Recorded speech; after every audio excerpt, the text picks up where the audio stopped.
অনেক বছর আগের কথা। মদিনার পাশে এক গ্রামে বাস করত হারিস নামের এক যুবক। সে ছিল অত্যন্ত দুষ্কৃতিকারী। তার জীবনে পাপ কাজ ছিল নিত্যদিনের সঙ্গী, মিথ্যা বলা, চুরি করা, মানুষের ক্ষতি করা তার অভ্যাসে পরিণত হয়েছিল। গ্রামের সবাই তাকে ভয় পেত। একদিন হারিস গভীর রাতে মদ খেয়ে ঘরে ফিরছিল। হঠাৎ আকাশে বজ্রপাত হল। আকাশ ভেঙে পড়ার মতো শব্দ হল। হারিস ভয়ে কাঁপতে লাগল।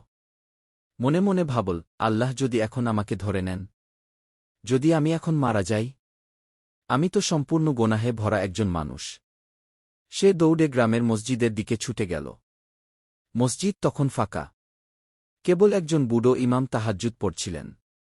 হারিস কাঁদতে কাঁদতে মসজিদের মেঝেতে পড়ে গেল। বুড়ো ইমাম এগিয়ে এসে বললেন, বেটা, কি হয়েছে তোমার? হারিস অশ্রুজ্জ্বল নয়নে বলল, আমি অনেক পাপ করেছি, হুজুর। আল্লাহ কি আমাকে ক্ষমা করবেন?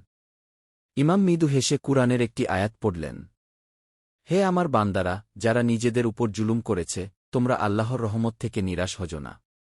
নিশ্চয়ই আল্লাহ সমস্ত গুনাহ ক্ষমা করেন। সূরা জুমার ৩:৯-৫-৩। এই আয়াত শুনে হারিসের হৃদয়ে তোবার আলোচ বলে উঠল।